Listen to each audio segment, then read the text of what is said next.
Boa noite a todos, sejam bem-vindos a mais um Mulher por Inteiro.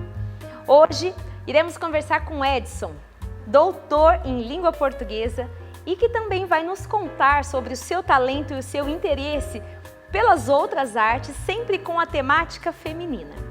E eu vou conversar também com a Lígia Cossian no quadro Papo de Mãe, que vai nos contar um pouco de toda a sua trajetória como mãe, como foi o processo da maternidade e depois que a Rafaela nasceu precisou de um transplante, e ela vai contar tudo isso pra gente hoje.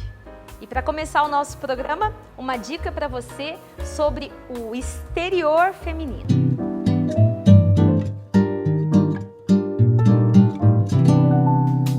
Oi gente, hoje eu tô aqui de volta e hoje eu vim trazer um vídeo diferente.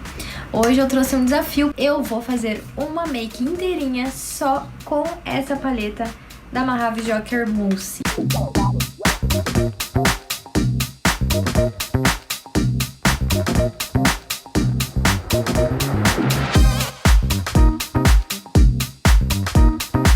Uma fita, então vou usar a fitinha pra me ajudar a delimitar bem que ela, como ela é cremosa, assim ajudo ela a ficar no lugar mais fácil.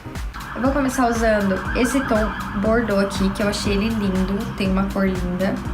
E eu vou pegar com um pincel mesmo, esse aqui chatinho, só de aplicar. Vou aplicar aqui no cantinho. Primeiro eu vou aplicar e depois eu vou esfumar. Agora eu vou usar um pincel mais fofinho de esfumar. E vou esfumar só as bordinhas aqui. Esfumei do jeito que eu tinha mostrado pra vocês. Agora, eu vou vir com o tom terracota, esse aqui da ponta. E aí eu ia aplicar com o dedo, mas resolvi usar esses aplicadorzinhos de borracha, porque eu acho que ele vai ter uma precisão um pouco melhor. Só na pálpebra móvel. E sem entrar muito. Do outro lado a mesma coisa, ó. Esfumar um pouquinho essa cor pra ela se misturar aqui. Agora eu vou vir com o cobre e com o dedo mesmo eu vou aplicar, unindo tudo aqui no início. E aí do outro lado. E aí eu vou vir com esse tom mel aqui e vou aplicar um pouquinho aqui no início, só pra dar uma transição e dar uma iluminadinha aqui no canto interno. Mas no fim as cores todas se misturam, ficou metalizado tão lindo. Sério. Gente, eu não ia fazer isso, mas eu quero usar mais uma. E eu vou usar o preto. Só que o preto vai ser uma coisinha, gente, mínima. Porque por ele ser cremoso, ele deve pigmentar horrores. Então eu vou pegar com um pincel bem fininho. Nossa, olha como pigmenta. Só aqui no finalzinho do olho, ó. Não vou nem subir. E pronto, acho que é isso. Vou fazer só um delineadinho aqui, rente a raiz do cílio, só pra dar uma escurecida e colar cílios postiços e eu já volto. Cílio colado, esse aqui dessa marca, Mink 3D Hair. Eu usei esse aqui, o 3D06. Agora vamos fazer a parte de baixo, né? Eu vou usar as mesmas cores, gente. Então eu vou usar o Bordeaux, terracota, né? Que foi o meu que eu usei. Então eu vou deixar um pouquinho acelerada essa parte do vídeo, só pra não ficar muito maçante pra vocês assistirem.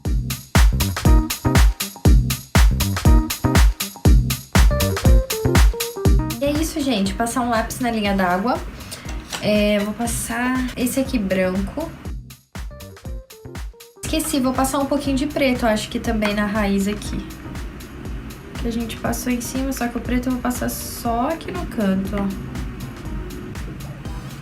Passar rímel nos cílios de baixo. Eu vou passar esse aqui da Maybelline. E vamos fazer logo essa pele, né? Vou usar essa base aqui, ó, da Diversa. Eu vou aplicar com uma esponjinha mesmo. Corretivo, eu vou usar esse aqui, é o Naked, da Ruby Rose.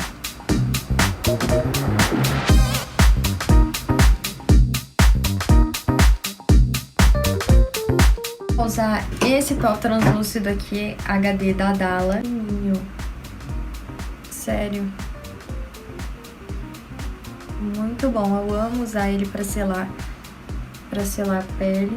Pro contorno, eu vou usar essa paleta aqui da Ruby Rose. Vou usar esse tom aqui do meio. Vou fazer com o pó ainda no rosto, tá, gente? Que eu tô deixando ele ficar um pouquinho na pele.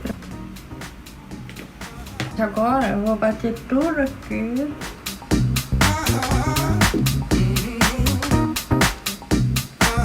Contorno aplicado, eu vou usar agora uma bruma. Eu vou usar essa aqui, Soft Matte, da Ruby Rose.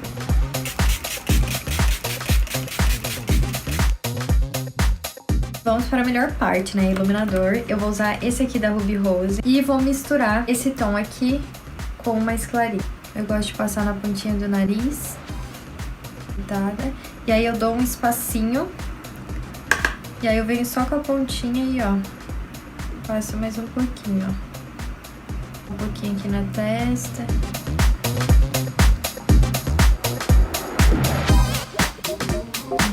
Isso é muito maravilhoso. E o que falta? Batom, né? Gente, batom, usei esse aqui da Forever You.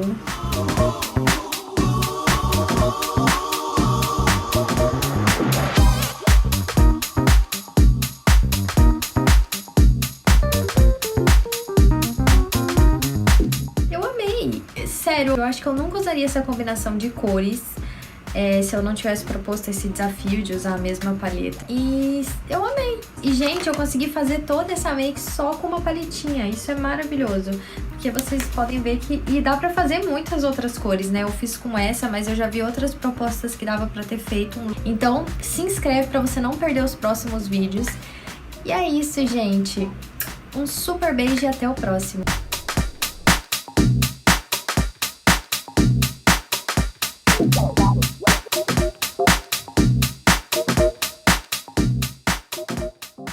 Na AutoFest você encontra o carro perfeito, de procedência, com garantia e excelentes condições de financiamento. Sabe aquele carro incrível que você pensou em ter na garagem? Venha para a AutoFest e realize o seu sonho. Confira nosso estoque pelo site www.autofest.net.br e venha nos fazer uma visita. Uma loja ampla e com super atendimento, localizada na Avenida Brasil 1060, em São José do Rio Pardo. AutoFest Venda e Consultoria. Nossa paixão é acelerar suas conquistas. A320 para base. Quais são as coordenadas? Você está na Play TV.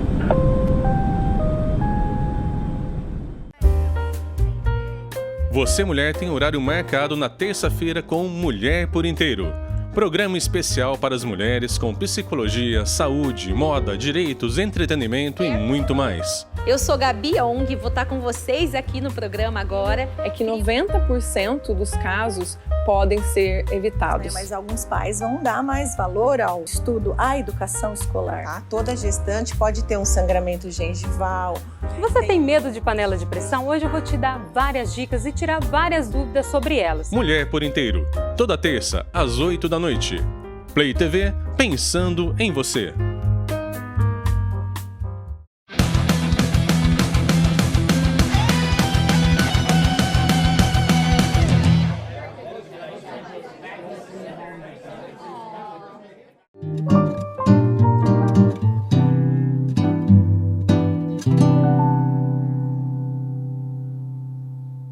Estamos de volta com Mulher por Inteiro e vamos agora para o quadro que fala sobre o interior feminino.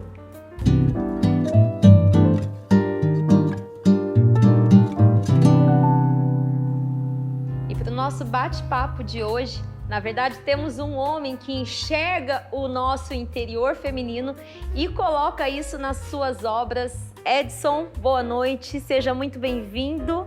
Obrigada por ter aceitado o nosso convite de estar aqui essa noite. Boa noite, Gabriela. Boa noite, pessoal da Play TV, né? E eu que agradeço, né, pelo convite, né, que foi estendido a mim. E para mim é uma honra estar aqui participando desse quadro aqui de vocês. Muito obrigada. Edson, na verdade você já é uma figura conhecida aqui em São José, né, principalmente aqui na área da educação. Mas eu queria que você contasse um pouquinho pra gente. Eu costumo dizer que aqui no Brasil estudar é uma grande conquista. E você é um grande conquistador nessa área. Conta pra gente um pouquinho da sua experiência profissional, por favor. Sim, com prazer. Na realidade, nós que atuamos na área da educação, né, muitas vezes nós temos que correr atrás, né? E não é fácil, né? Porque a educação no Brasil é algo assim que não está em primeiro plano, né? A gente entende, a gente é da área da cultura, está mais em último plano Mais ainda. São os primos pobres, né, da sociedade. Então eu tenho uma formação assim um pouco sui generis, porque eu sou mocoquense, né? Eu me mudei para São José do Rio Pardo desde 2004. Mas o primeiro contato que eu tive com São José foi nos idos de 96, quando eu comecei o curso de letras aqui na FEUC, em São José. Então eu fiz o curso de letras até 98, né, e me tornei professor. Mas antes, a minha trajetória, eu fiz o curso técnico, eletrotécnica, como solia acontecer, né, à época em Mococa. Todos os jovens seguiam, faziam o mesmo curso técnico, eletrotécnica ou eletrônica. E eu fui trabalhar depois como técnico, né? Trabalhei na CESP, a Companhia Energética de São Paulo, durante 8 anos. E depois eu não consegui me ver mais como nesse trabalho, né? E eu havia descoberto a leitura através da literatura, né? E gostei muito dessa seara, né? Da ficção, né? O campo fictício. E eu falei, eu quero fazer qualquer coisa nesse sentido. E quando eu saí, então, do emprego e acabei fazendo a faculdade de letras aqui, na FEUC, né? Era a faculdade de filosofia, ciências e letras. E eu viajava, né, toda semana, tal, de ônibus, até que em 2001 eu fui convidado para voltar para FEUC, mas como professor, né? E quando eu vim para cá, como professor de curso superior, eu entendi, né, que seria mais que necessário, né, eu trilhar uma pós-graduação, mas não no âmbito do lato sensu, precisão, né, no âmbito do estrito sensu. Aí começou a minha batalha, né? Em 2005, eu tentei, então, o mestrado na PUC São Paulo, né, apresentei um projeto, né, no campo da língua portuguesa, tal, no departamento, e fui aprovado e consegui uma bolsa pela Secretaria de Estado de Educação. Eu já era professor também aqui no âmbito do Estado e fiz o meu mestrado em língua portuguesa. E terminei em 2008. Em 2012 eu voltei no doutorado. E em 2016, no dia 30 de setembro de 2016, eu me encontrava lá no 4º andar lá da PUC São Paulo, uma sexta-feira à tarde, tenebrosa, defendendo a minha tese de doutoramento diante de uma mesa de pós-doutores lá, que não eram, assim, nada amigáveis, né? Mas eu acabei tendo muita sorte, né? E fui aprovado, uma boa nota, e assim foi, né? E eu continuo como professor da FEUC, né? Eu sou concursado lá desde 2011, dou aula desde 2001 e sou concursado desde 2011. E no estado também, eu sou professor na Escola Cândido Rodrigues, né? Gosto muito do que eu faço, né? No campo da literatura. Acabei fazendo licenciatura em filosofia também, que é uma área, né, que eu gosto muito, e estou terminando sociologia, né? Então algumas pessoas, particularmente a minha esposa, falam, mas até onde você vai, né? Você não é hora de parar. Pessoas inquietas, né? Que tá sempre buscando alguma coisa. Eu tenho um pouco, né, essa sede, esse espírito, né? É um pouco cansativo, mas é uma espécie de lenitivo para minha alma também, vamos dizer assim. E a gente não escolhe isso, né? Não escolhe ser ou não ser, escolhido, assim. Né? Edson, eu percebi nas suas obras, né? Você caminha muito livremente pelas artes, assim, né? Você escreve livros, você pinta quadros, você esculpe. Você sempre se interessou pela área artística? Sempre gostou? Ou é algo que veio, né, com o tempo? Olha, eu sempre me interessei por música, né? Então eu me lembro que lá em Mococa, na década de 70, eu tive uns tios por parte de mãe, né? Um pouco assim, outsider, vamos dizer assim, né? E eram tios que frequentavam Iacanga, Festival de Iacanga, ouviam muito Bob Marley, então já dá para ter uma noção, né? E então eu acabei convivendo muito ali. E ao mesmo tempo, né? Foi muito interessante. Que a minha infância, assim, eu tenho uma tia que ela é costureira, então ela ficava costurando e eu ficava, né, ali deitado e ouvindo músicas. Então eu me lembro de um episódio interessante Tinha uma música, acho que foi em 76, 77, do Chico Buarque, chamada Olhos nos Olhos, e aquela música tocava constantemente. E eu ouvia aquilo, né, da inocência dos 8, dos 9 anos, eu não entendia muito aquilo. Eu falei, como é que um homem está cantando aquilo? Olho nos olhos, quero ver o que você faz, eu quero ver, né, vendo que eu me sinto bem demais.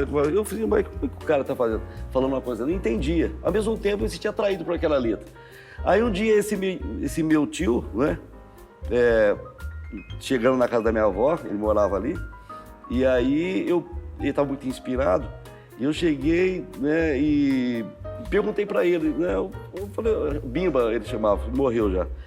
Eu falei, tio Bimba, mas, né, porque eu não entendo por que esse cantor fala isso, mas é uma mulher. Ele falou, não, fala só que é o seguinte, ele tá falando, mas que ele falou, até hoje eu me lembro, ele falou, eu lírico feminino. Né? Um homem pode cantar como se fosse uma mulher fazendo, né? E eu acho que é interessante demais. Né? Ninguém faz isso melhor que o Chico Buarque. Então, né? Pois é, né? O Gonzaguinha fazia muito bem também, né? Eu sou muito fã do Chico, né? Então eu falo que ele transpassa pela empregada, pela prostituta, pela primeira dama. Ele é muito interessante e fica realmente na cabeça.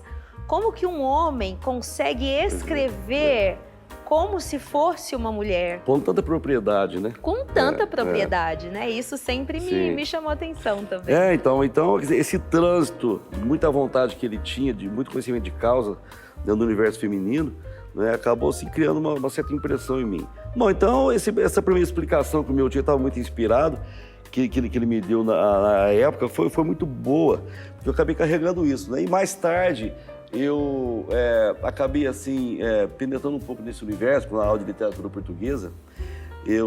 Quando eu ia ensinar as cantigas, né, para meus alunos, então eu falava das cantigas de amor que eram escritas por um homem, né, e tinha o Dom Diniz como principal, e o eu lírico era também masculino. Eu falei, mas agora, né? Por outro lado, as cantigas de amigo, ao contrário, um homem escreve, mas o eu lírico é feminino.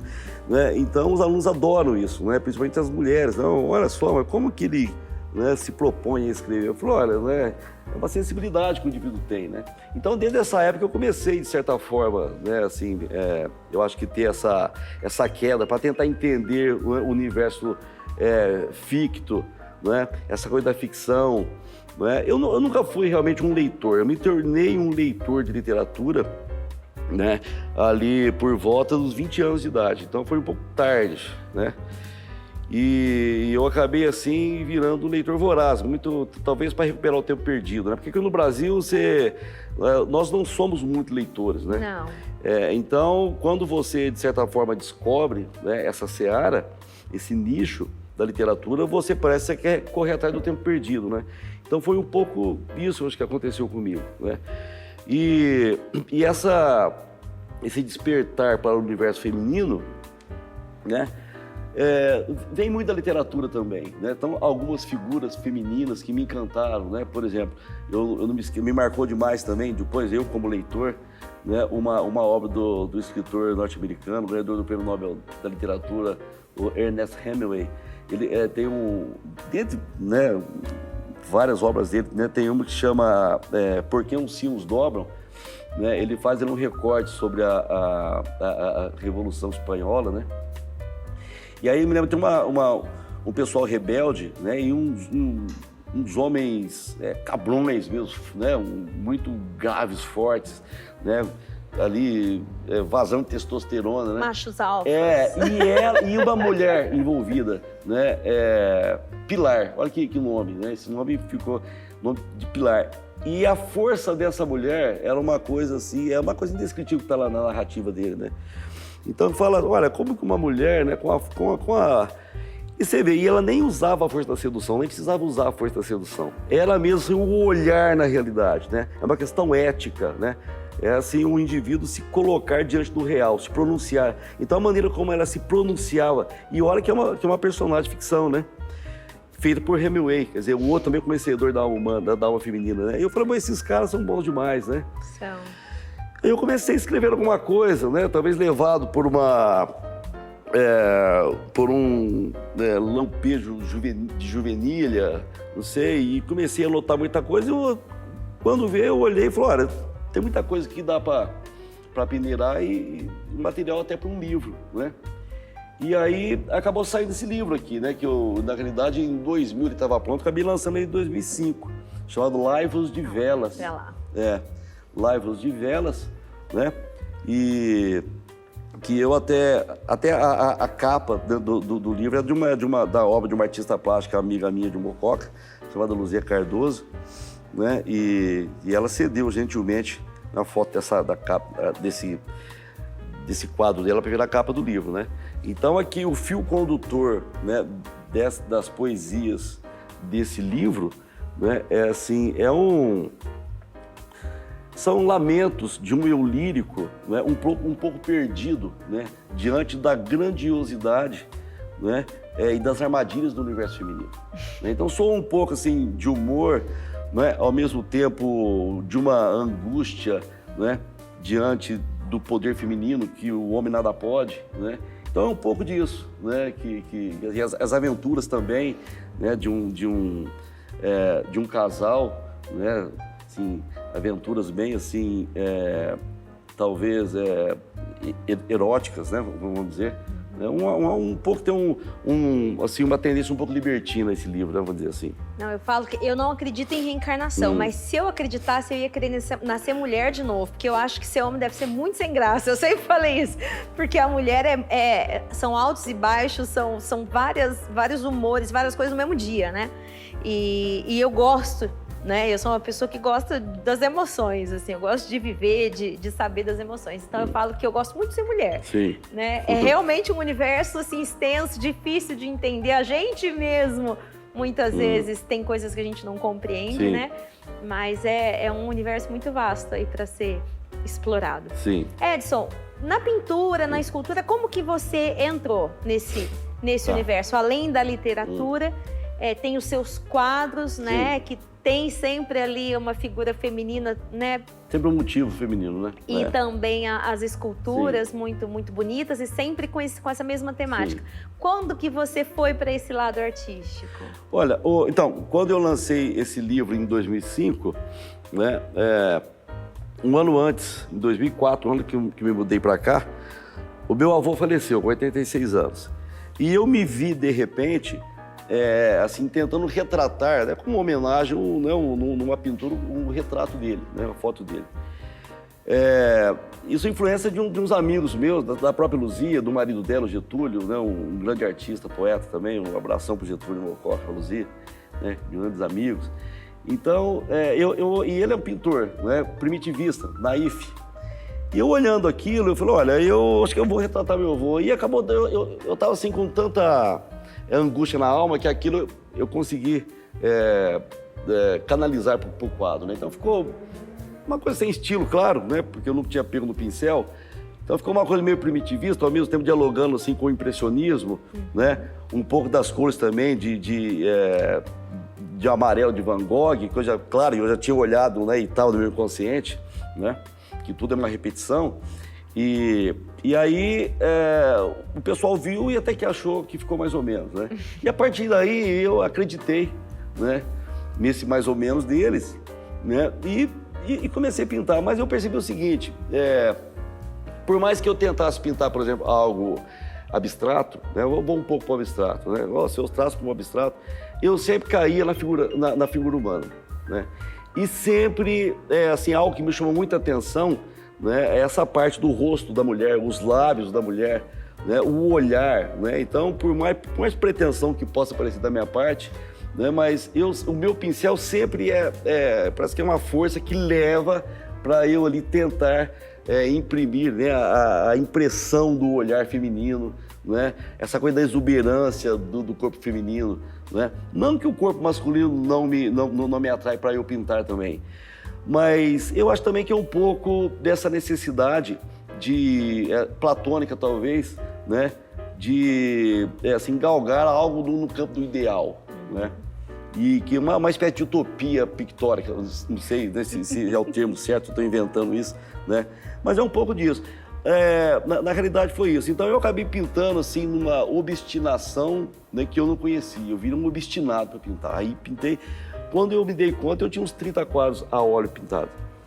E na época eu estava fazendo mestrado, né, na PUC, e eu tinha que cumprir uns horários de São João do Aviso na diretoria de ensino.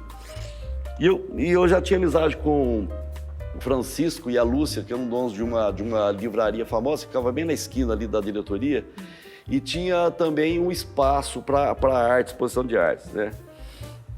E aí, veja bem, e ao mesmo tempo, foi tudo ao mesmo tempo, ao mesmo tempo eu ganhei um tronco de timburi, né, que é uma madeira molinha para você esculpir, ganhei um enxó, né, de um amigo meu, e comecei a esculpir. O que veio, quer dizer, é uma dialética, né? Eu entendo assim, né? O indivíduo que se propõe a produzir uma arte, ele vem com uma vontade prévia, né? Um instinto prévio, vamos dizer assim, de estético, né? A madeira está ali, no seu estado bruto, né? Então, quando ele começa o diálogo com a madeira, né, parece que um terceiro elemento, como se fosse uma síntese, surge ali. Começa a se delinear, isso. E aí, aquilo que você tinha em mente acaba sendo alterado por aquilo que vai se formando ali, talvez de uma maneira até involuntária, né? E o resultado, no final, não é nem aquele plano prévio, né, do indivíduo, né? E muito menos, né, uma imposição, né, vamos dizer assim, de uma entidade. Eu gosto de falar assim, porque a arte não é uma coisa da razão. Né? Não. A arte é algo irracional, né? No âmbito da emoção. Transcende transcende o homem. Eu acho que é algo assim, no âmbito do imponderável, ou pode chamar de Deus, ou eu não sei, eu não gosto de nomear, mas que é algo que transcende a dimensão humana, isso eu tenho quase certeza. E eu falo que a arte, ela também chega num lugar inexplicável, né? Eu lembro que uma vez a gente fez numa escola, fui cantar uma música pro Dia dos Pais, e era uma música emocionante, assim. E eu tive um aluno que chorava. Ele tinha o quê? Uns 10 anos, 11. E ele chorava, assim, incessantemente. E eu tinha acabado de entrar na escola como professora de música. Eu, né, consolei, conversei, mas eu falei, gente, acho que ele não tem pai, alguma coisa assim, porque não é possível que essa música mexeu tanto com ele. E aí eu fui conversar com a coordenadora, ela falou assim, não, ele é muito emotivo mesmo.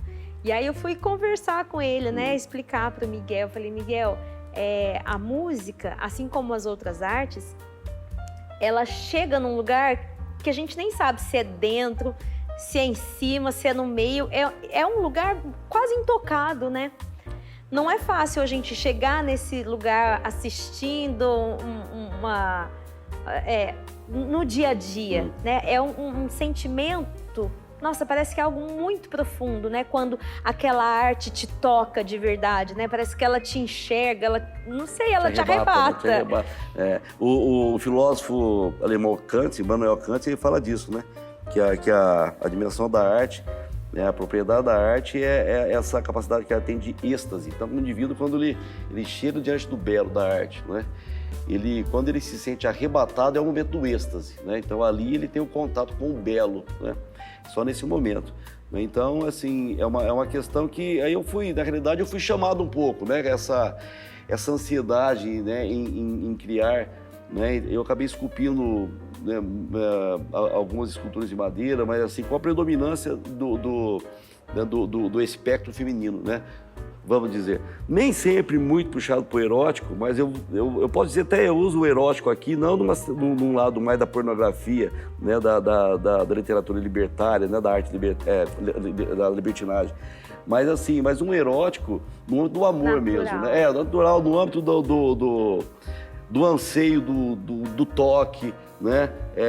De provar, do né? romance. Do romance, de provar, de provar mesmo assim, né?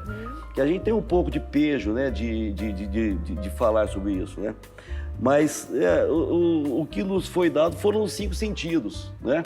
A mulher tem um sexto sentido um pouco mais aguçado, né? Que é a intuição, percepção, né?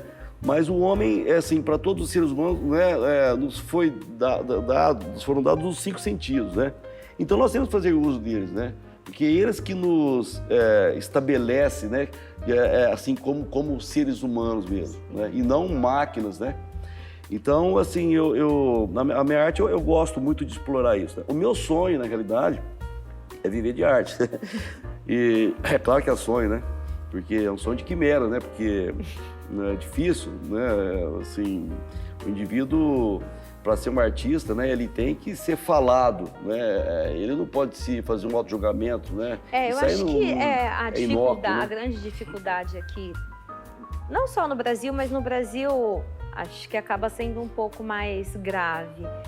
É a questão do reconhecimento, porque você, quando artista, você sempre está fazendo algo para alguém, né? Sai de você, mas não faz sentido se não tiver uma outra pessoa ouvindo, lendo, assistindo, né? Olhando a sua tela, não faz sentido você fazer aquilo para ninguém. Então, esse diálogo é muito difícil aqui no Brasil, né? Você vê, se a literatura, que é uma das obras, assim, das artes mais fáceis, já não é incentivada, as pessoas não sabem ler um livro, quem dirá apreciar uma obra de arte, uma música bem composta. Então, a gente tem essa dificuldade e de real... E, ao mesmo tempo, para ser artista, você não pode ser muito vaidoso, porque se você for vaidoso, você não vai conquistar tudo que a sua vaidade quer. Sim. Né? Porque o artista vaidoso, ele vai para Hollywood, ele vai para Globo, né? E tal. E aí ele perde, às vezes, até um pouco do senso do que é arte mesmo, né? Porque aí você entra no mundo do dinheiro, ao mesmo tempo você precisa... Então, assim, né, vivendo como artista no Brasil, né? Em casa eu falo que se a gente não canta, não tem dinheiro, não toca, não tem dinheiro. Somos artistas, vivemos de música, lecionando ou fazendo apresentações. Então, assim, eu posso dizer que vivemos como artistas. E sim, graças a Deus, temos uma vida digna, né? Com o dinheiro que essa arte nos traz. Mas eu percebo muito isso, né? Muitas vezes esse dinheiro vem, mas você foi se apresentar e você percebeu que, nossa... Se tivesse um som ligado, ia fazer o mesmo efeito, né? Como é triste. Tem lugares que a gente vai que você vê que as pessoas estão... Nossa, elas estão te percebendo ali, elas estão, né, absorvendo o que você está dando. Então, tem hora que você precisa não ser muito vaidoso, porque às vezes você faz pelo dinheiro, às vezes você dá vontade de ir embora, às vezes, nossa, você está no auge, parece que você fala assim, nossa, eu sou a pessoa mais usada no mundo, assim, para inspirar outras pessoas, que tem hora que você faz umas coisas que as pessoas gostam, as pessoas falam, e você fala, nossa, chegou, né? Então, eu acho que o artista, ele tem que ter esse... ele precisa se mostrar, mas ele precisa entender que nem todo mundo que te vê tá te vendo, nem todo mundo queria estar te vendo, então é difícil, assim, mas não trocaria por nada, falo que tem o melhor trabalho do mundo, né? Porque trabalhar com a emoção das pessoas é um privilégio, né? Eu espero que você consiga, sim, né? Esse seu sonho de quimera, que seja um sonho realizado. Não pode demorar muito tempo, porque o tempo, né, o Deus Cronos, ele é impiedoso, né? E também, assim, é mais ou menos o que aconteceu na carreira do Basquiat, né? Aquele pintor de arte popular de Nova York da década de 80, né? O cara, assim, da noite pro dia, saiu do anonimato, do submundo, né, para o estrelato, para o mainstream, né? Então eu fico imaginando, né? Uma coisa de romper mesmo, né? Barreiras, né? E muitas vezes não depende só do artista, do criador, né? Depende de uma reunião de coisas, né? E às vezes, da mesma forma que ele apareceu, ele desaparece. Pois é. Tanto ele apareceu em 85, que ele aconteceu, né? E em 88 ele acabou morrendo por overdose, né? Talvez tenha acontecido isso, não suportou, né, a pressão da fama, coisa nesse sentido, né? E as obras dele hoje, né? Que quem olha, né, sem o olhar crítico, né, do cara que entende da arte, fala, isso é pichação, mancha de café que caiu, né? E valem milhões, né, as obras de Basquiat. Né? Então, quer dizer, a gente vive mesmo naquela linha limítrofe, né? Entre o anonimato, né, e entre o estrelato que você acabou de falar, né?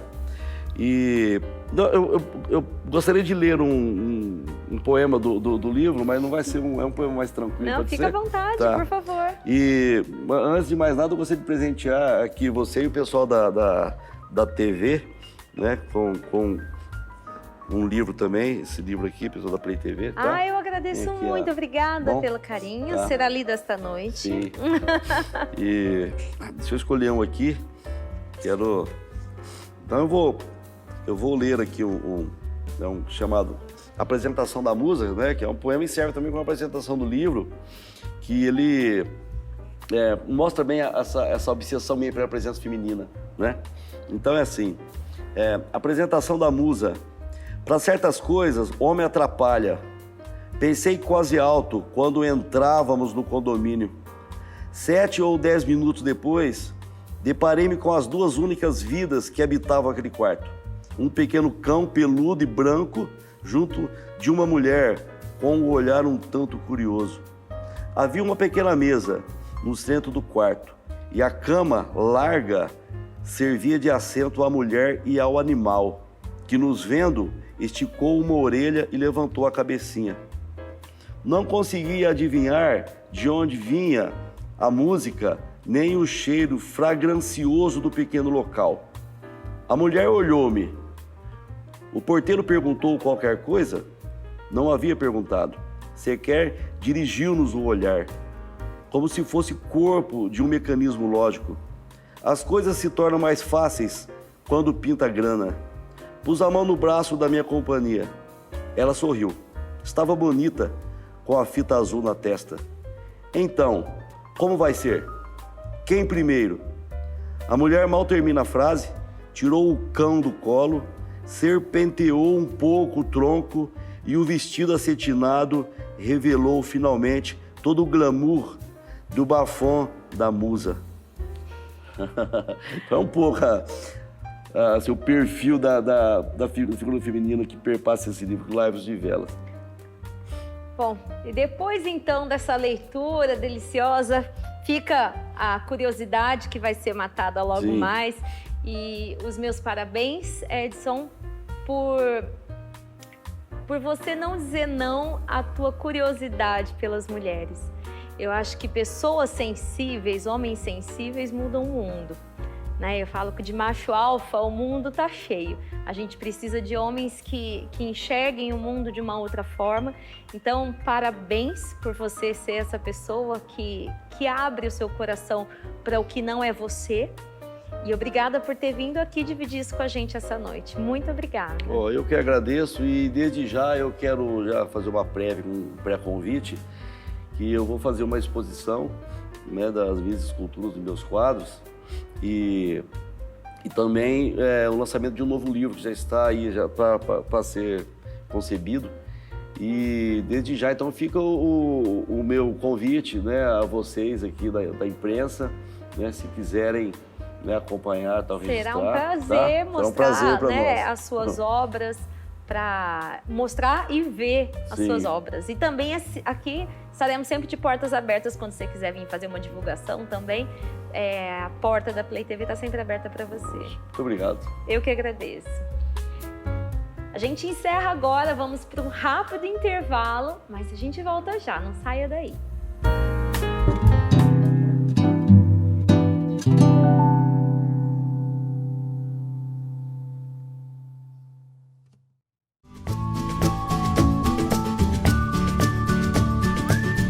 Olá pessoal, bom, eu sou o engenheiro Cristiano Barella. Há 10 anos eu fiz uma parceria com a Projeta, uma qualidade esperada por você cliente e com o melhor custo possível.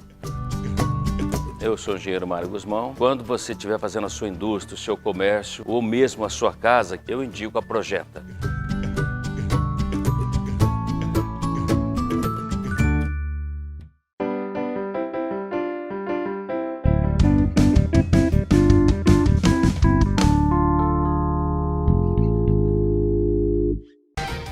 Você que gosta de bike ou quer saber mais sobre ciclismo, temos um rolê marcado na Play TV. Papo de ciclista, informação, pontos turísticos, dicas e muito mais. Quer entender melhor o mundo encantado das bicicletas? Então você está convidado para assistir a primeira temporada do Ciclotando, a sua revista eletrônica do pedal. Vem com a gente! Ciclotando, toda quinta às 8 da noite. Play TV, pensando em você. Binga e Elvis Confecções, há mais de 30 anos em Rio Pardo. Oferece ao seu cliente o melhor em confecções masculina, feminina e infantil. Conheça também nosso setor de cama, mesa e banho. Qualidade no atendimento e facilidade no pagamento. Binga e Elvis Confecções, em São José do Rio Pardo.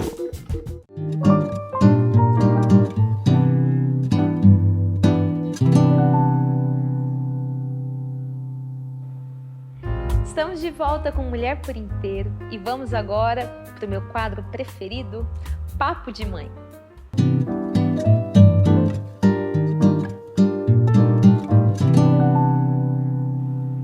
E a nossa convidada de hoje é a Lígia. Obrigada, Lígia, por ter aceitado o nosso convite, estar aqui disponível essa noite, deixando os dois lá em casa para dividir um pouco da sua história com a gente. Obrigada. Eu que agradeço o convite. A Lígia que tem aí uma história longa, né? Uma história rica para dividir com a gente. Lígia, então para a gente começar esse bate-papo, você sempre quis ser mãe? Você sempre sonhou? Desde pequena você brincava e pensava em ser mãe? Sim, sempre gostei, né? Sempre brincava, né? Desde pequena com boneca, sempre sonhei em um dia, né? Casar, ter filhos. Sempre gostei muito de criança, sempre tive essa proximidade, então sempre tive esse desejo. E como é que foi para você esse entrar no mundo da maternidade? Não foi fácil. Não foi fácil. Divide com a gente. Foi uma história aí de muita luta, né? Mas que todas as lutas aí foram sucesso, né? Nós vencemos aí, graças a Deus. Então conta pra gente um pouquinho da questão da gestação, como que foi esse começo da maternidade, por favor. Então, depois que eu me casei, né, com o Rafael, a gente sempre teve... a gente sempre teve o desejo, né, então a gente passou aí alguns anos se planejando, né, pra ter e aproveitar os filhos, né, e aí depois de um tempo juntos, nós começamos a tentar, né, a tentativa aí pra engravidar, e não foi tão simples como nós pensávamos, né. E aí nós passamos 4 anos tentando e não conseguimos, com acompanhamento médico e aparentemente sem um diagnóstico, assim, sem que é uma ansiedade. Um problema comum. Aí a gente escuta de tudo, né? Não, eu sei porque assim, ansiosa, não tem jeito, né? Mas não tem jeito. Você não pode pensar. Eu falei, mas como que eu não vou pensar? Eu tô há tantos anos esperando esse momento. É muito difícil, a gente, né? eu tenho, na minha história não foram 4 anos, foi 1 ano de tentativa, né? E cada mês que passa, você fica mais ansiosa, não tem como.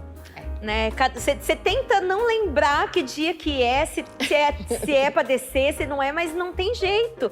Né? O teu inconsciente vai absorver, não vai engolir no teu consciente, vai chegando, não tem jeito. É uma ansiedade muito difícil de controlar, Exatamente. É uma mudança, né? A partir do momento que a gente toma essa decisão, né? A gente fica naquela expectativa, né? E é uma frustração a cada mês, que fala, puxa, não deu certo, né?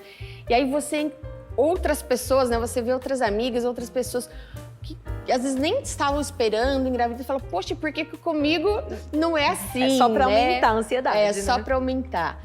Então, mas aí nós passamos 4 anos, aí a gente viu que, né, de fato não estava caminhando como a gente esperava e nós procuramos um tratamento. Nós fomos procurar um médico especializado para fazer um tratamento, né? Uhum. E aí nós fizemos, né, a fertilização. Ele explicou que é mais comum do que a gente imagina. Sim. Essa questão da dificuldade para engravidar. E a gente É a hora que a gente tá nesse mundo que a gente consegue enxergar esse mundo, né? Exatamente, que não é simples assim, né? Uhum. E aí, então, nós iniciamos um tratamento de fertilização. Engravidei na primeira tentativa, mas depois de algumas semanas eu perdi. Perdi a primeira gestação e mais uma etapa difícil, porque a hora que, né, depois de tanto tempo, né, foi muito difícil para nós. Só que como a gente tinha feito a fertilização, a gente tinha alguns óvulos ainda congelados, né? Então a gente ainda ficou aquela esperancinha, bom, temos mais algumas chances. Tem chances ali aguardando. Só que como a gente tinha feito, teve esse aborto, o médico achou por bem a gente fazer alguns exames nesses embriões que estavam congelados. E todos deram alterações genéticas. Então a gente não pôde transferir mais nenhum. Então a gente teve que recomeçar essa tentativa. E aí a gente recomeçou todo o tratamento para novos ovos, né? Enfim. E aí, depois, né, recomeçamos. E aí nós conseguimos 2 óvulos que estavam saudáveis para serem transferidos. E aí nós tentamos, e eu falo que foram escolhidos a dedo.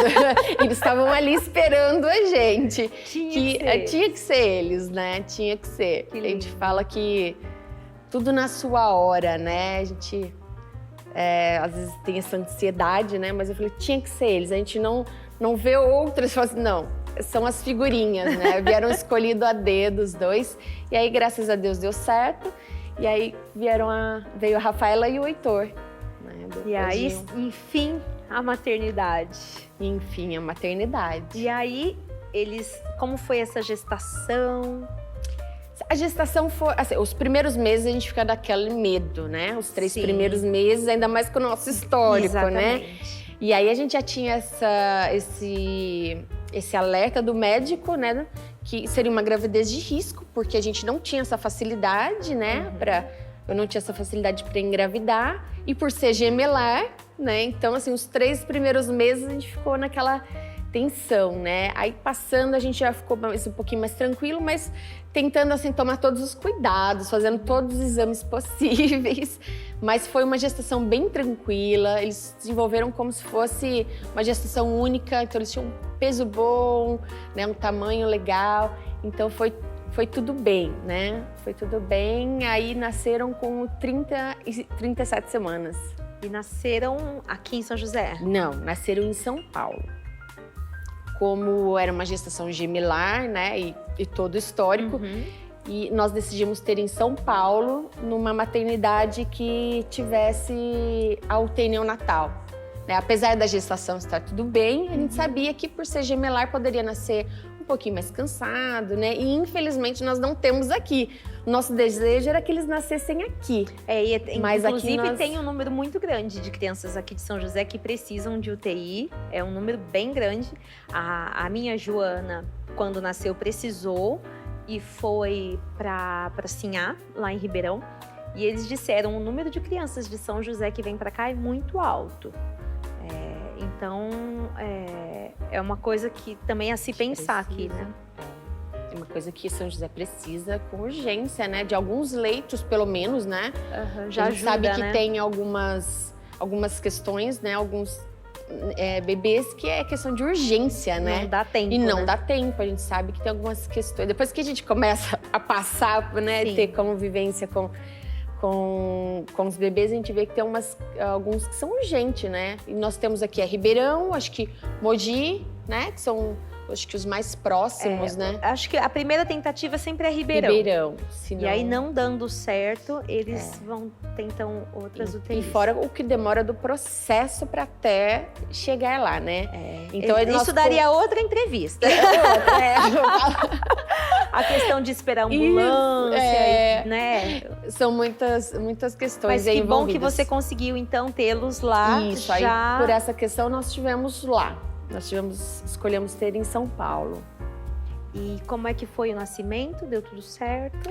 Deu tudo certo. No final, assim, de gestação, a pressão começou a subir um pouquinho por conta de inchaço e tudo mais, mas deu tudo certo. Aí nasceram, o parto foi super bem. Aí no segundo e terceiro dia que a gente levou mais um sustinho aí. Começamos mais uma luta. A gente achou que nasceu, pronto. Pronto, agora acabou, é só curtir a vida de pai e mãe. O quartinho aqui esperando, a família aqui na expectativa. Mas mais uma luta Tava por vir. E conta pra gente, o que aconteceu nesse segundo e terceiro dia?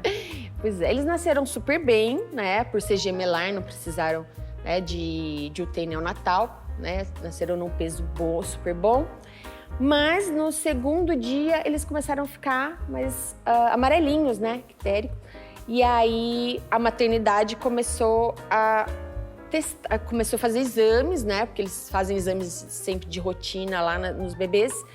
E viram que a bilirrubina, na verdade, dos dois estava um pouquinho alterada. A dela, um pouquinho mais. E aí foi pro banho de luz, tudo mais.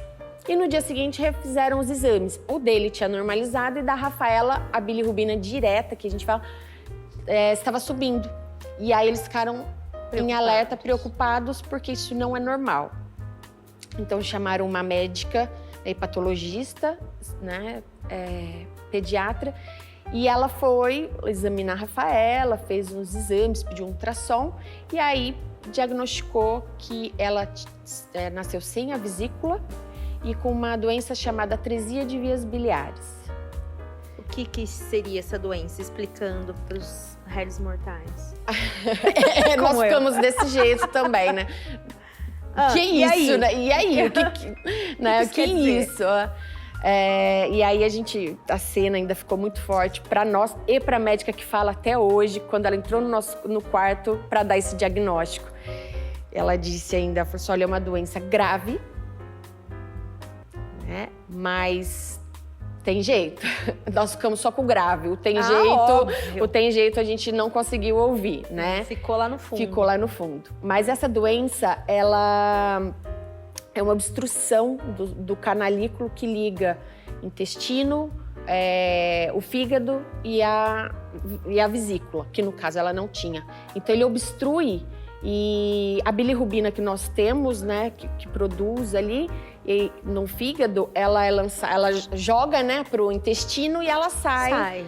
No caso dela não estava saindo. No caso dela não saía porque era obstruído, então ficava na corrente sanguínea, ficava voltando. Por isso, ela ficava amarelinha, né? E isso vai prejudicando os outros órgãos, porque ela não sai. E a questão de não ter a vesícula não é tão importante? Não é tão importante. Que coisa, né? Não é, a vesícula não é. Tanto que as pessoas aí acabam tirando em outras questões e não interfere. Às vezes a gente pensa tanto, que, né? De repente, a criança precisa mais, alguma coisa assim, mas a vesícula em si não fez... porque a vesícula, ela é tipo uma bolsinha reservatória, né, da bilirrubina. Então, se não tem, ele manda direto pro intestino, né? Então, não teria tanto problema assim. Entendi, o problema era essa obstrução. Essa obstrução, porque não conseguia sair do corpinho dela. E essa doença, né, a atresia de vias biliares, ela precisa ser diagnosticada muito rápido. Por afetar outros órgãos, né? Só que, né, engraçado não é, né? É muito triste, né? Isso porque, assim, é diagnosticado por um exame de sangue. Simples, né? E, geralmente, por a criança ter essa questão de nascer, né? Mais amarelinha, tem aquela questão, põe no banho de sol. Que parece uma coisa muito simples. Dá banho de picão. E aí, quando vão aparecer outros sintomas... É porque a doença já está... apareceu outros sintomas, né? Já está muito avançada. E aí começa a complicar muito pra porque criança. Eu me lembro, assim, dos 3 filhos, né? Põe um pouquinho no sol, de manhã, sem roupinha e vai dar tudo certo, né? Bem, como se fosse uma coisa super simples, assim. Infelizmente, principalmente para nós aqui, né? As médicas depois comentavam que principalmente para nós do interior tem essa cultura, né? Esse costume, né? De o banho de picã, banho de telha, banho de não sei o quê, né? Põe no sol. E não ficam atentos a isso. E aí vão se atentar quando aparecem outros sintomas e a doença já está muito avançada. Isso é muito complicado para bebê. E o diagnóstico, né, seria o ideal até 60 dias de vida. E o da Rafa foi, graças a Deus, Foi com descoberto. 3 dias de vida. Ai, graças a Deus. Foi, e a médica dela fala que foi o recorde mundial dela, de que foi, assim, diagnosticado mais rápido, que, né, foi, graças a Deus. E aí, depois dessa notícia, qual seria é o grave, mas tem jeito. Qual seria o jeito, né? E aí, o jeito, né? Aí, de imediato, levaram ela para UTI, apesar dela estar bem, mas para entrar com um medicamento para bilirrubina, né, nesse período que ela precisaria de outros exames. Para não afetar outros Para não afetar outros órgãos, né? Para saber exatamente aonde estava, porque ela pode ser nos canalículos, nesse canalzinho, né? Externo ou interno do fígado. Né? Ainda precisaria descobrir. Precisaria descobrir exatamente onde estava para ver qual é a intervenção cirúrgica. Isso era caso cirúrgico, né? Mas para ver exatamente o que teria que ser feito. No caso dela era externo. Então, com 11 dias de vida, ela foi submetida a uma cirurgia que... E a mãe? A mãe com um fora da maternidade e a outra se dividindo, né? Tem isso. Tem menina, isso. Você sabe que nem lembrei disso. Tem isso. Tem isso. Tem isso. Perdidos em São Paulo, né? Porque nós estávamos lá e ainda, graças a Deus, que a gente Ele tinha tido alta? Sim, eu e Nossa, ele. Você sabe que eu nem me liguei Eu nisso. e ele tivemos alta no 4º dia. Ainda seguraram a gente um dia pra ter certeza que ela ia ter que ficar ali. Aí quando teve certeza, falou, não, vocês dois estão livres e ela vai ficar. Nossa. Foi difícil. Foi difícil. E aí ela fez a cirurgia. Fez a cirurgia, que é essa técnica de Kasai, que eles desobstruem, né? Faz um novo canalzinho ali para a bilirrubina começar a sair. Mas é uma doença que ela vai progredindo com o tempo. Então a gente já sabia disso. Mas não ia estar resolvido ali. Não estava resolvido, né? Era paliativo ali. Então... Só que assim, né, os médicos não conseguem falar por quanto tempo, porque isso depende muito da pessoa, né? Tem alguns que vão até a vida adulta, tudo bem. Tem algum uns, momento. Mas em algum momento, casos raríssimos que não precisam do transplante. Raríssimo. Mas a gente sabia que uma hora ia precisar do transplante, porque como ela ia progredindo, ia obstruindo os canalículos dentro do fígado. Então aí não tem jeito. Aí tem que trocar o órgão. E aí, só que foi mais rápido do que a gente pensava. Por um lado, não que, nossa, seja bom, mas a recuperação da criança é muito mais rápida, né? Exatamente, exatamente. Pra gente foi um susto, né? Porque foi muito rápido. Vocês tiveram uma vida tranquila de pai e mãe durante quanto tempo? Ainda não temos. Não! Ainda não. Nós estamos começando agora a dar uma respirada, porque olha, o primeiro ano, eu falo que foi de janeiro a dezembro, assim, ó, numa loucura, porque eles nasceram dia 19 de janeiro. Ela fez o transplante dia 6 de dezembro. Só que nesse meio tempo, aí ela teve alta 45 dias depois da primeira cirurgia, que tem uma outra coisa aí nesse meio. Aí nós voltamos para São José. Ela teve uma obstrução intestinal aqui. E aí aqui, por não ter a neonatal... Nossa, vovô e vovó só foram ver depois de 2 meses, quase no 3º mês. Viram porque eles estavam lá no dia que nasceram. Mas aí depois eles voltaram e até então tava todo mundo aqui esperando, né? Aí, com 2 semanas da cirurgia, da primeira cirurgia, ela teve uma obstrução intestinal e aí aqui não tinha condições de operá-la porque ela era muito pequenininha e todo o histórico dela. Mas não tinha nada a ver com... Não, com a primeira cirurgia não. Nós desconfiamos que ela já nasceu com essa obstrução e na primeira cirurgia não foi possível ver isso. Entendi. Porque ela tinha muito... A gente achava que era refluxo. Mas nós desconfiamos que era essa obstrução do intestino que não tinha o trânsito ali e voltava o leite. Entendi. E aí ela teve essa obstrução, nós tivemos que voltar para São Paulo. Aí ela fez uma nova cirurgia lá. Aí nós, depois de 11 dias, retornamos para São José. Você não mudou o nome dela para Rafaela Vitória? Poderia, né? Porque olha, essa é guerreira, viu? Pois Essa foi Ela tem uma vontade de viver. A gente percebia isso desde quando ela nasceu e até hoje. Você olha nos olhos dela uma paixão assim pela vida. Fala, tem que ter mesmo, porque olha, para passar tudo que ela passou. E ela é teimosa, né? Eu brinco com ela, eu falo assim, acho que ela escutou quando ela nasceu, alguém falando, acho que essa aí não tem jeito. E como ela é muito teimosa, ela fala, tenho sim, eu vou até... Vocês vão ver que eu tenho sim, porque ela é danada. E aí, depois, com mais ou menos 8 meses, ela começou a voltar a ficar amarelinha, né? E aí a gente começou a acompanhar com os exames, e aí a médica viu que, de fato, não ia ter jeito. Ela ia precisar ser submetida ao transplante. E essa palavra, nossa. Quando você escuta na TV é uma coisa, né? Exatamente. Pra gente era uma coisa... Você lembra o que você sentiu quando você ouviu a primeira vez que ela precisaria do transplante? Olha,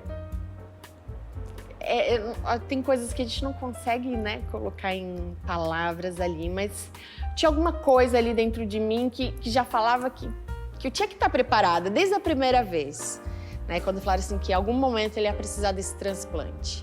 E aí, sabendo que o meu tipo sanguíneo era compatível com o dela, eu falei, se ela for precisar, eu vou ser a doadora, né? Já fui trabalhando isso, já fui preparando, então, mas lógico, né? Quando a gente percebeu que os exames, né, já começaram a dar alteração, né? E aí nós começamos a nos preparar, mas a família até então não sabia, né? A gente deu uma segurada. Só vocês. Nós demos uma segurada porque estava todo mundo muita coisa. Todo mundo muito preocupado, né? Aí quando a gente recebeu a notícia que vamos lá, que vamos preparar que vai precisar fazer. Pra gente foi assim, né? Foi bom. Porque é uma cirurgia bem mais invasiva, né? Com certeza. Com certeza. Mas assim, o que nos deixou assim, um pouco mais tranquilos é a segurança dos médicos que estavam acompanhando e a tranquilidade com que eles nos passavam isso. Isso faz toda a diferença. Toda a diferença. Ela falou numa naturalidade, olha, vamos ter que fazer o transplante, como se fosse, olha, vamos ali tirar uma pinta e tá tudo bem. Então a gente comprou essa ideia, né? Porque se a gente se desespera, é pior. A gente precisava estar ali forte pelos dois também, né? E como que foi esse processo entre saber que ela precisaria do transplante e o transplante de fato ser feito? Como que foi esse meio tempo, Lígia? Como que é essa preparação?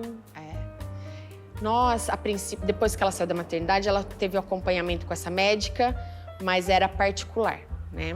E aí, quando ela, de fato, precisava do transplante, essa médica trabalha numa equipe no hospital. Ela faz parte da equipe do Sírio-Libanês, mas ela cuida da parte infantil no Hospital Menino Jesus, que é um hospital municipal de São Paulo. E ela nos encaminhou para lá, porque é uma cirurgia também totalmente cara. Nosso plano não cobria, a equipe deles não cobria, então ela nos encaminhou para lá. E a maioria dos transplantes, 97% dos transplantes é feito pelo SUS. É feito pelo SUS, que foi o que nós passamos, a maioria. E aí ela nos encaminhou para esse hospital e aí nós fizemos todo o procedimento via SUS. Aí nós começamos a passar lá com a equipe dela, a Rafaela fez todos os exames. E aí quando aí ela faz os exames para ver que aí entra numa fila, né? Então os exames vão falar qual é o grau que ela está, né, de urgência, né, para ver em qual lugar da fila, porque não é ordem de chegada. É ordem de necessidade. É ordem de necessidade. E ela, graças a Deus, estava bem, né, apesar da doença estar progredindo, os outros órgãos estavam preservados. E aí nós começamos então, nós fomos encaminhados para um atendimento, né, no Sírio-Libanês, que era para os doadores, né? Mas aí já em conversa com a médica, em relação à tipagem sanguínea, eu e Rafael éramos compatíveis, eu por ser mesmo tipo sanguíneo, o Rafael também porque ele tem, né, um sangue, né, universal, então ele poderia doar, porém ele estava fazendo um tratamento de tireoide e não pode. Tem algumas questões por causa do medicamento. Por conta do medicamento. Então, aí eu comecei meus exames, né? Aí se faz muitos exames, viram a gente de ponta cabeça. Por um lado até bom, né? Já fica Por um sabendo lado até bom, você faz um check-up ali que você nunca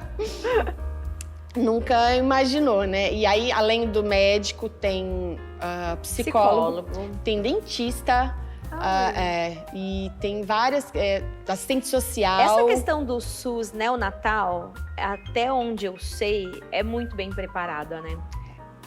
Porque eu tenho algumas amigas que também precisaram e que elas ficaram assim, gente, eu não acredito que eu tô no SUS.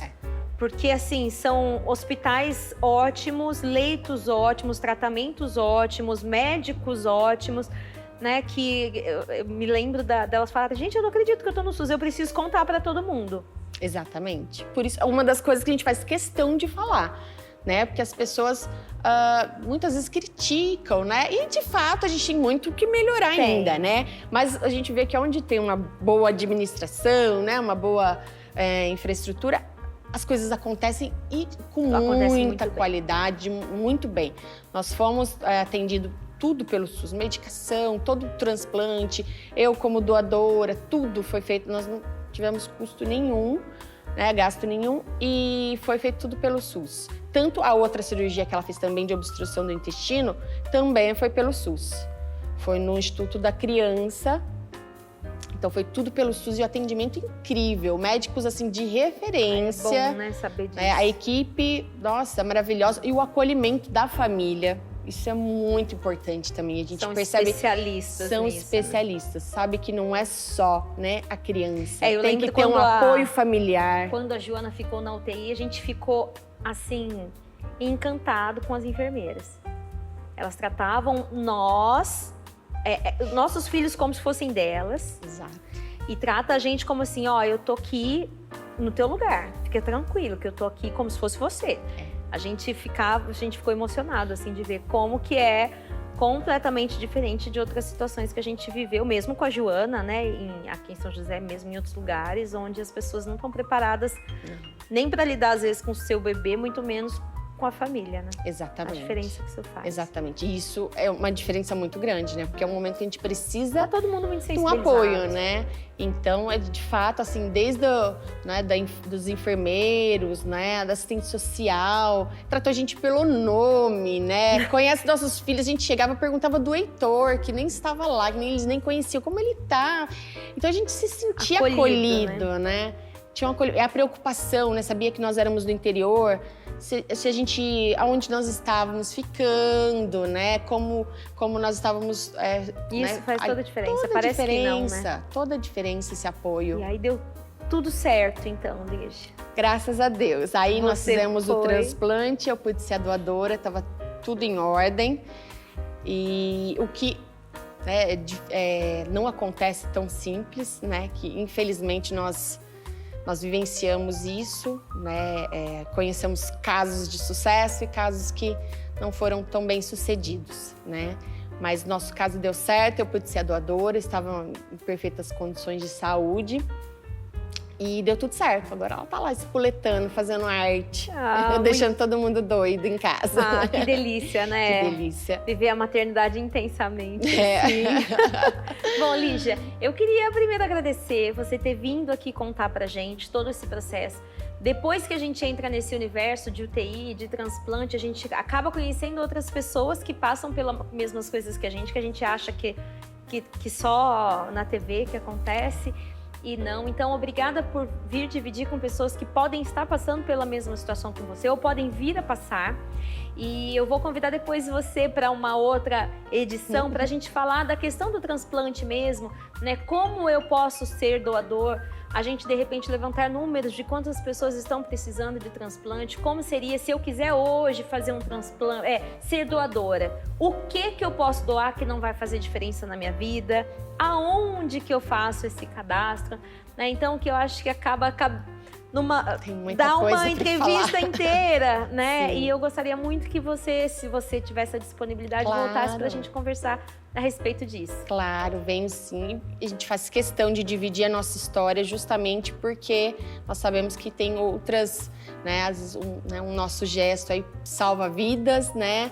E pode dar alegria aí para, né, famílias. Então é muito importante essa questão da doação, né? Então, e informações que às vezes as pessoas não têm. Eu mesmo não tenho. Nós também. Nós sabíamos da importância de doar, mas não tínhamos essas informações que nós temos hoje passando por tudo isso. E de repente essa informação chegando fácil, poderia ter mais pessoas fazendo essas doações. Exatamente. Bom, então, Lígia, parabéns pela sua história, pela mãe que você é, não só essa mãe que lutou, né, nesses primeiros meses aí, mas a mãe que a gente sabe que você se destaca, né, na sociedade como uma mãe que super participa, que super cuida, que super coloca os filhos em primeiro lugar.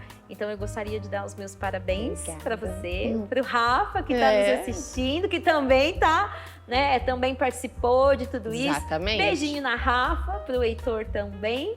Desculpa tirar a mamãe de vocês um pouquinho, mas ela já está voltando. E muito obrigada, Lígia. Obrigada. Eu que agradeço por poder dividir um pouquinho da nossa história. Né? E você comentou do Rafa e falar que essa questão do casal também tá sempre junto ali faz toda a diferença, né? Então, Rafa é um paizão e tá lá com as crianças agora. Eu sempre comento com as minhas amigas, gente, casamento bom dá filhos bons. Exatamente. Não esquece do marido, que depois você tem que correr atrás do filho e do marido. Né? Realmente, o casal estando unido, estando forte, né, na relação, estando bem, isso facilita muito na hora de criar os filhos. Divide, né? Porque não é fácil levar tudo sozinha, não. Não tem que dividir. Bom, muito obrigada. Eu que agradeço. A gente vai para um breve intervalo, mas a gente volta daqui a pouquinho.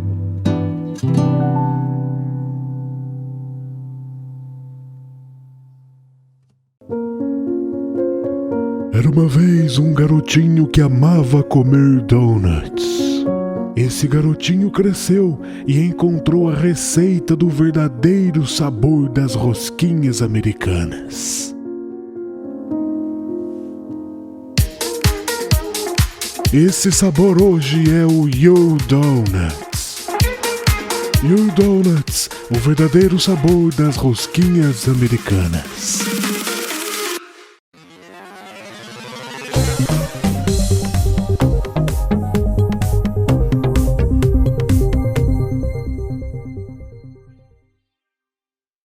Segunda-feira é dia de muita moda de viola na Play TV.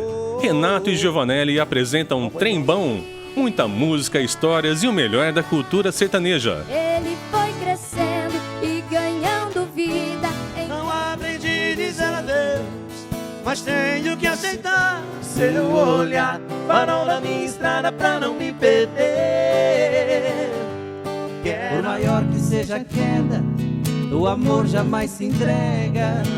Mas que trembão sou, mas que trembão. Trembão, toda segunda, às 8 da noite. Play TV, pensando em você.